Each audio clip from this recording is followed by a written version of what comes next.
Hey everyone, welcome to a special edition of the Orange and Black Insider Bengals podcast. I hope you are doing well. I'm Anthony Cosenza, joining you on this New Year's Eve to talk about some big news. Like I said, special edition of the Orange and Black Insider Bengals podcast. And happy to have you with us, joining us. If you're joining us live, or if you are potentially getting this little episode after the fact, we appreciate the support. Here's what we know. Marvin Lewis has been let go by the Cincinnati Bengals after 16 seasons as the team's head coach.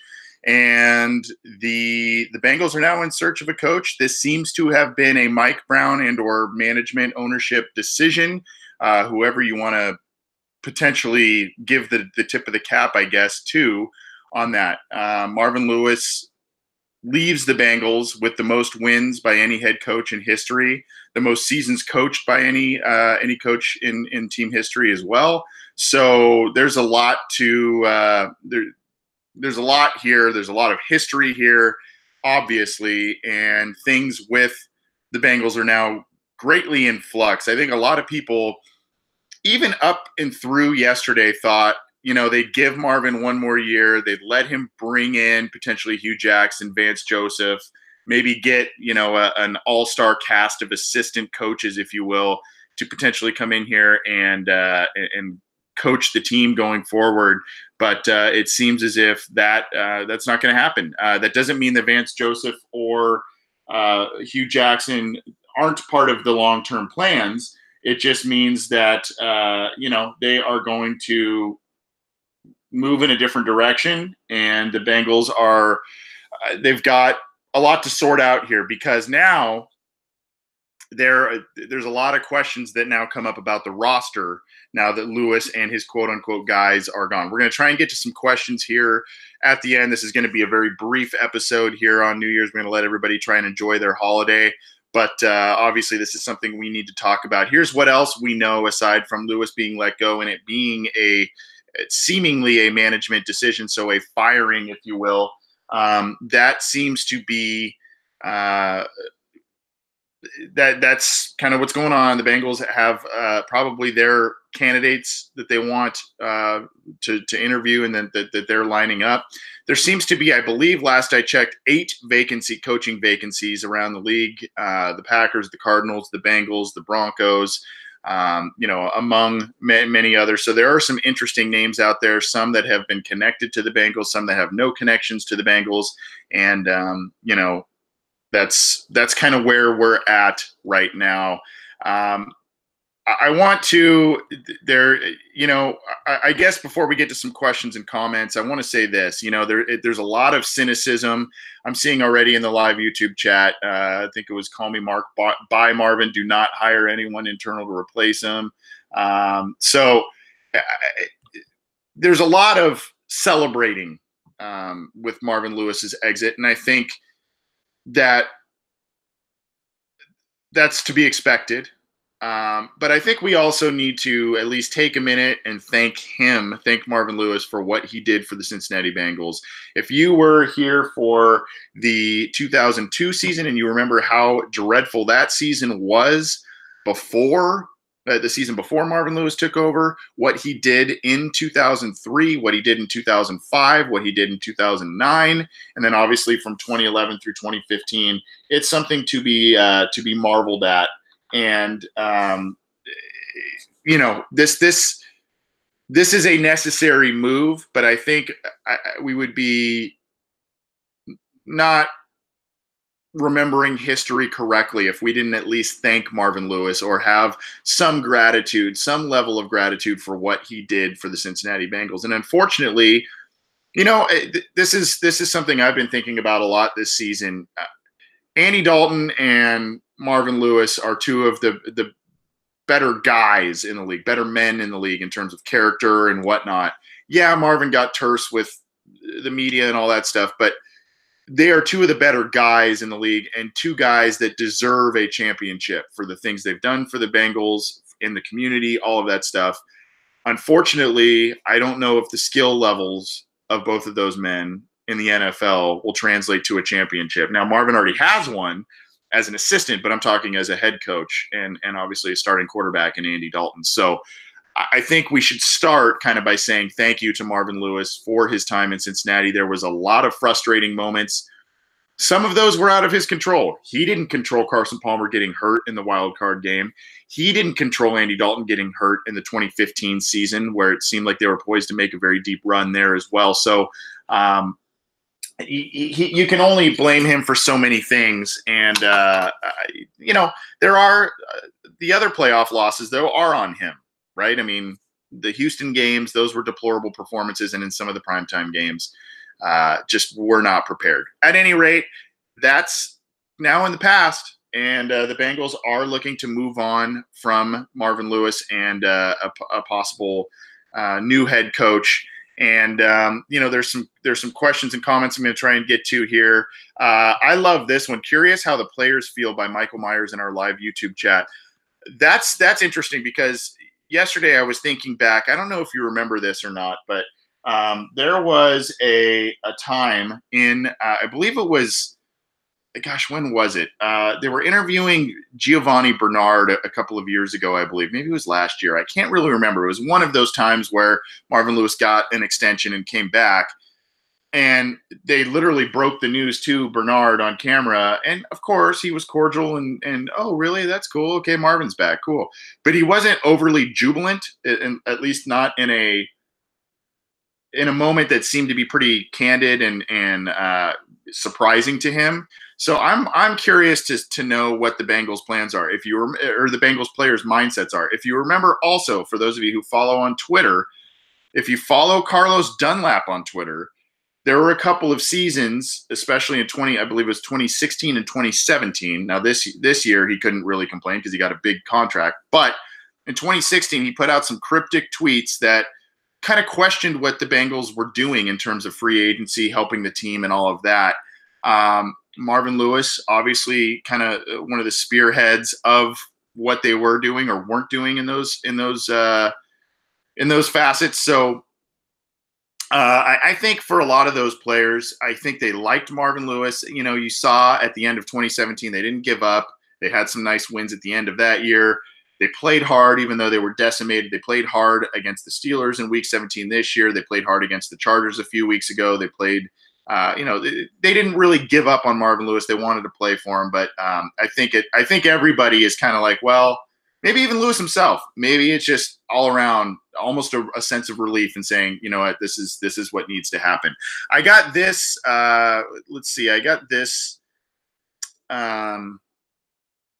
It was a tweet to me basically asking, do I think that the next coach that the Bengals will come in, will this be a Mike Brown hire? Will this be a Katie Blackburn hire? Will it be, kind of a group hire, or will it still be Mike Brown's show? If you remember, Mike Brown in a couple of interviews in recent years, he kind of said he's handed off the keys to a bunch of people, including Lewis, including Katie Blackburn, including Duke Tobin, and he's kind of sat back and, yeah, he's had some say, but he's let them take control. Well, now Marvin's out of the building.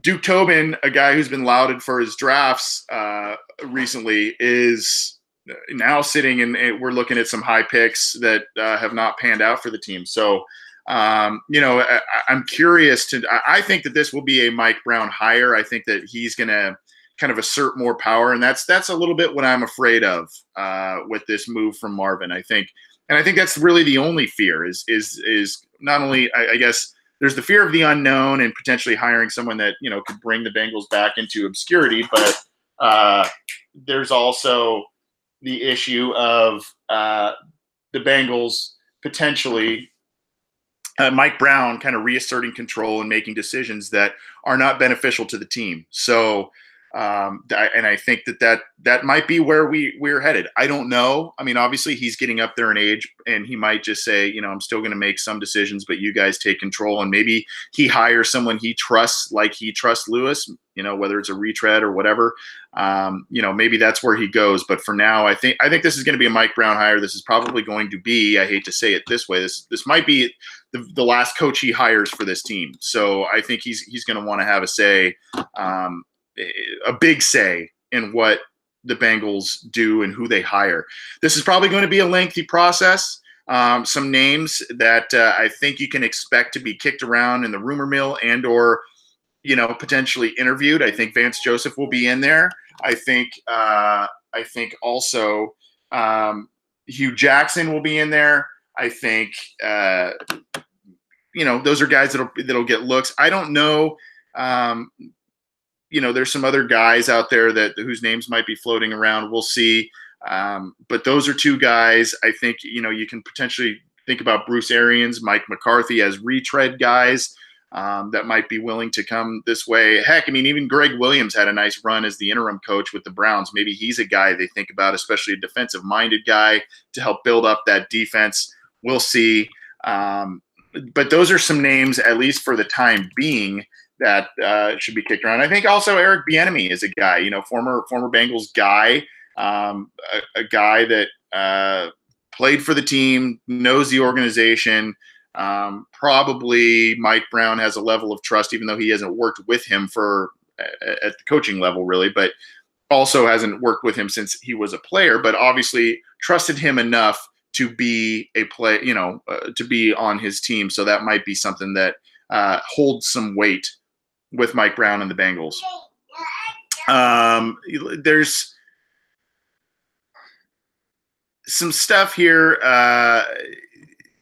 Some people are maybe thinking about Mike Zimmer. It sounds like Mike Zimmer will not be fired by Minnesota. And I don't think he should, personally. I think he deserves a little more run there. But that's a name that I think a lot of Bengals fans would like to see back. I think the only way that it would have made sense for Lewis to come back to the Bengals is if he kind of built that all-star assistant coach staff and went back there, and went back that way. But we'll see. I think that this is probably something that is going to, like I said, take some time. And there's not a rush. I mean, I guess they probably want to get a coach in here, obviously, before the major scouting stuff happens in late January, late January. I mean, there's the NFLPA Bowl is usually in middle to maybe late January. Then you've got the Senior Bowl, and you've got the Combine and all that stuff that come up in the first couple of months of the year. So I think the Bengals probably within the next couple of weeks want to have their guy in place, build a staff, and move forward through the scouting process that way. But the other thing too to note is that there's going to be some stuff here. There are still some organizational issues with the team, and Marvin Lewis helped modernize, I guess, the Bengals a little bit. But it's going to be interesting to see if Mike Brown continues that slow moving forward. I mean, even if it is slow moving, it is progress. So it's going to be interesting to see if he actually continues that to modernize the team. It's going to be interesting to see if whoever the new head coach is, if they will have a say in a indoor practice facility and more scouts, who their staff is, all that kind of stuff. It's going to be very interesting to see exactly what happens there. But I think that there's probably going to be some level of that. But at this point, I don't know if that's going to be the case or not. We'll see. We're going to get out of here in just a minute. Talking about the Bengals firing Marvin Lewis, there's a lot to digest here. Underperforming players must be worried at this point, finally, says Sean Blankenship. Yeah, I think that's the other thing I just want to address real quick before we get out of here is and yes, that's my son. He's celebrating the Marvin Lewis firing as well. But that's the other thing to talk about is, there are a lot of veterans on this roster that might be a little uneasy about their future with this club. I think Dre Kirkpatrick should be a guy that might be worried. Vontaze Burfict is another guy who should be worried about his future with the team. And believe it or not, I think Andy Dalton is a guy who should be worried about the future with this team as well, because usually with a new head coach comes a new quarterback. And the Bengals have had a couple of quote unquote new quarterbacks when they drafted Palmer and they drafted Andy Dalton. but I mean, they haven't had the coaching turnover, but at that point, they needed quarterbacks. They don't necessarily need a quarterback at this point, at least, well, they need at least a backup, but a lot of people think that it's time to turn the page on the Dalton era as well as the Lewis era, and that could coincide with Lewis leaving Cincinnati is Dalton leaving Cincinnati, or Dalton being given a really short leash. The Bengals have the 11th overall pick this year. Who knows if they want to move up for a guy like a Dwayne Haskins, or if Kyler Murray ends up, deciding to play football, if they want to go that route. Who knows what's going to happen there. I mean, they could do that, have that guy waiting in the wings behind Dalton and give Dalton a short leash under a new head coach. We'll see. There are other holes on this roster that need to be heavily addressed, though. Linebacker, I think, wide receiver depth. The starting guys are pretty good, but behind them is something to be noted. Obviously, offensive line, there's still some issues on the right side of that offensive line that need to be sorted out. Do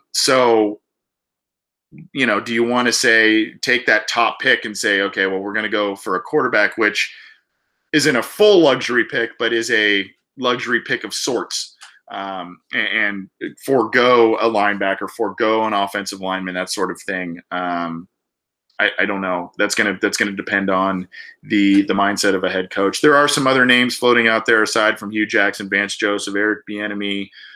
Some guys at the college ranks. I mentioned Mike McCarthy. I mentioned, Bruce Arians potentially. There's also Adam Gase. He's a guy that, his name's floating around a little bit. There's some other guys out there, and who knows? Maybe there may be some lateral moves in terms of a coordinator leaving one team and coming to the Bengals. We'll see. This is the Orange and Black Insider Bengals podcast. Appreciate you tuning in live. We wanted to talk about the Bengals letting go of Marvin Lewis. Big news. And this is a big turning point in the franchise. We will look at this point in time and say that was the best thing this team could have done, or that was not the right decision. Because what could happen is, instead of finding someone who is a Marvin Lewis, or potentially even better than Marvin Lewis, we could be sitting here saying, oh, well, who's going to be 2 years from now? Who's going to be the head coach now? Who's going to be head coach now? Which is exactly what happened in the 1990s. And I don't think anybody surrounding the Bengals team wants that to happen. So this is a very pivotal moment. They have to be very careful who they choose. They have to be very selective in who they choose. And they also need to be patient, and they also need to, like I said, start changing some organizational practices, be a little bit more proactive in outside free agency, beef up the scouting department, make sure that if they are going to, really heavily rely on the draft, that they can't miss as frequently as they've missed on some of these round 1, 2, and 3 picks of late. They need to start hitting on more of those, and otherwise they're just setting up another coach to fail. So, lot to talk about. We'll talk about this more on Wednesday's episode of the Orange and Black Insider Bengals podcast. If you're new to this show, we appreciate you tuning in. We usually record on Wednesday nights. It's usually in the middle of the week, but it's usually on Wednesday evenings. So join us live. Otherwise, you can get the show on iTunes, Stitcher, Google Play, Art19. It's all on our YouTube channel as well. And then we also stream a lot of stuff on cincyjungle.com. So keep it to our show on our channels. Keep it to cincyjungle.com for all the news, opinions, analysis, breaking news, all that stuff. Appreciate that. Have a great New Year's. Be very safe on New Year's Eve, and don't drink and drive, all that good stuff. Be safe. Be good to each other. And a lot of interesting stuff ahead for the Cincinnati Bengals in 2019, and we'll keep you updated on all of it. I'm Anthony Cosenza. We'll see you next time. Happy New Year.